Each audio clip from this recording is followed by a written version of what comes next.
Olá, aqui é o Paulo Cogos novamente. Eu tenho aqui mais uns 5 minutinhos que eu quero usar para discorrer um pouco mais sobre o tema da meritocracia, o tema do papel dos ricos, o papel dos muito ricos de uma sociedade e como que esse papel pode ser pervertido através do Estado. E para responder algumas perguntas rápidas, eu tenho 5 minutos aí. Por favor, não façam perguntas do tipo: o que você acha do Nabucodonosor II?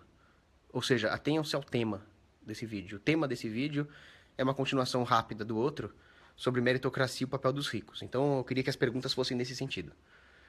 Bom, complementando aquele tema da meritocracia, os ricos têm um papel muito importante, principalmente as famílias ricas, mais até do que o indivíduo rico. Porque no livre mercado, o indivíduo rico, para se manter rico, para manter a sua fortuna, ele teria que fazer alguma atividade que lhe dê dinheiro. Agora, as famílias, enquanto unidade social aristocrática e autossuficiente, elas podem ter uma subsidiariedade interna que o indivíduo agindo sozinho não tem. Então, não, nós libertários não somos atomistas. Nós prezamos as instituições de cooperação social e uma das mais importantes que existe é a família. Por quê?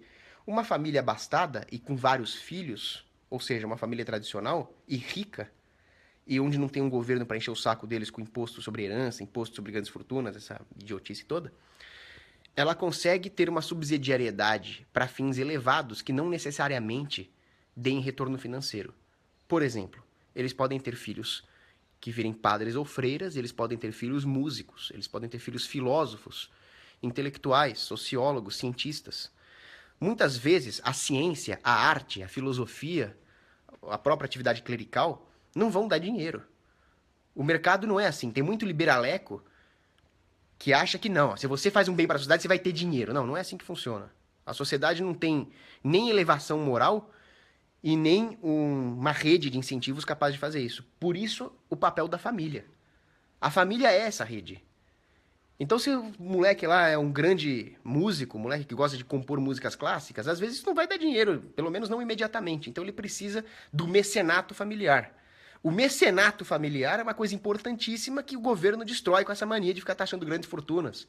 O governo quer justamente acabar com a família não porque o governo quer matar os músicos diretamente. O governo quer matar a autossuficiência que a família dá. Porque a família é um baluarte contra a expansão do Estado.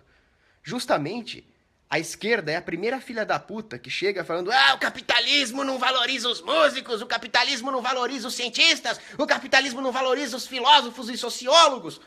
Então por que você acaba com a família, ô filha da puta? A família valorizava isso, canalhas. Aí o que o Estado faz? Ele paga o sociólogo para escrever merda.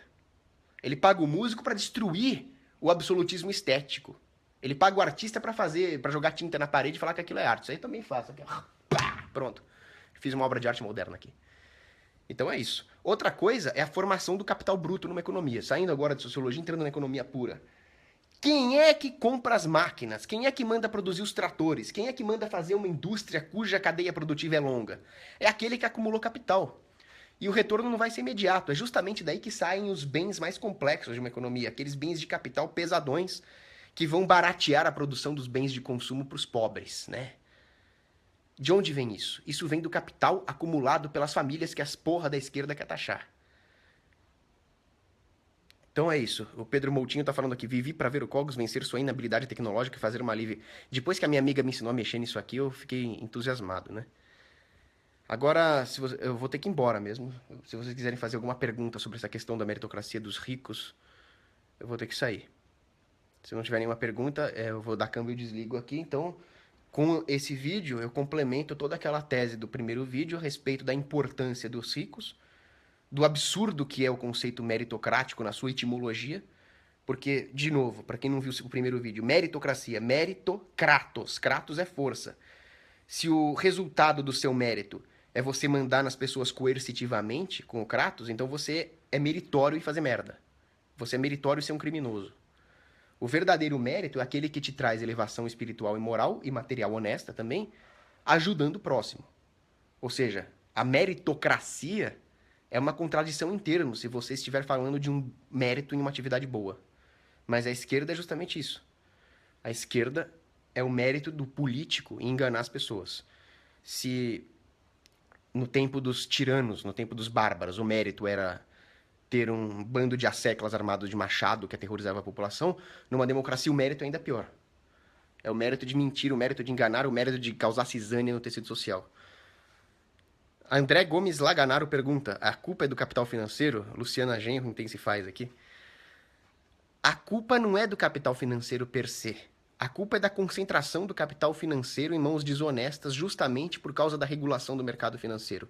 Em um mercado desregulado, a tendência do mercado financeiro é refletir a alocação melhor dos ativos físicos.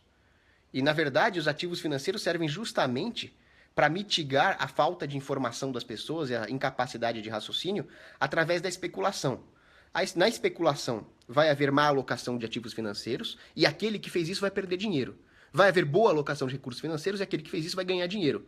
Assim sendo, sistemicamente falando, a especulação vai ser uma atividade boa para reajustar o mercado, para corrigir as assimetrias informacionais. Ou seja, o mercado financeiro tem uma função essencial numa economia, inclusive para proteger as pessoas contra incertezas do futuro. Por exemplo, derivativos podem ser muito bons para algumas empresas se protegerem contra alguns choques de oferta ou de demanda no mercado. Isso faz com que esses empresários tenham uma preferência temporal mais baixa, já que eles estão protegidos, eles têm um hedge, e assim eles têm uma tendência maior a investir em fazer investimentos de risco que vão gerar benefícios econômicos para a economia e formação de capital bruto.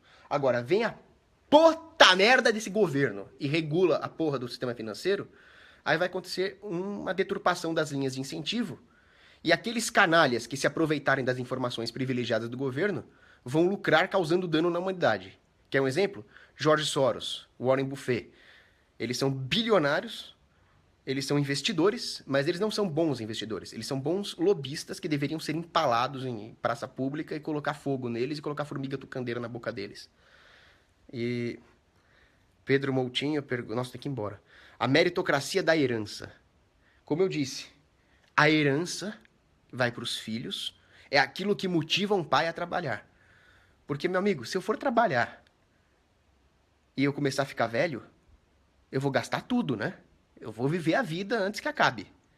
Agora, se eu pensar na minha descendência, eu não vou consumir todo o capital que eu acumulei. Eu vou deixar para os meus filhos. E eu vou ensinar os meus filhos a deixar para os filhos deles. E assim nós vamos ter uma família rica, uma família próspera. Se você mata a herança, você mata os incentivos.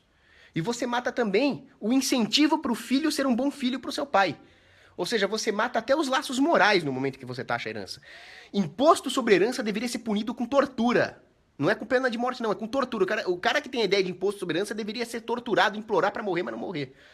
Pessoas que tiveram essa ideia de merda são aqueles comunistas lá, o Engels, o Marx. Todos esses caras aí eram a favor de taxar a herança. Por quê? Porque eles queriam justamente destruir o tecido familiar, tanto moral quanto materialmente, para implantar o comunismo. É uma coisa demoníaca. Se você vir alguém falando imposto sobre herança, dá um tiro antes que ponha ovos. Acabou. Falo mesmo. Então agora eu vou embora.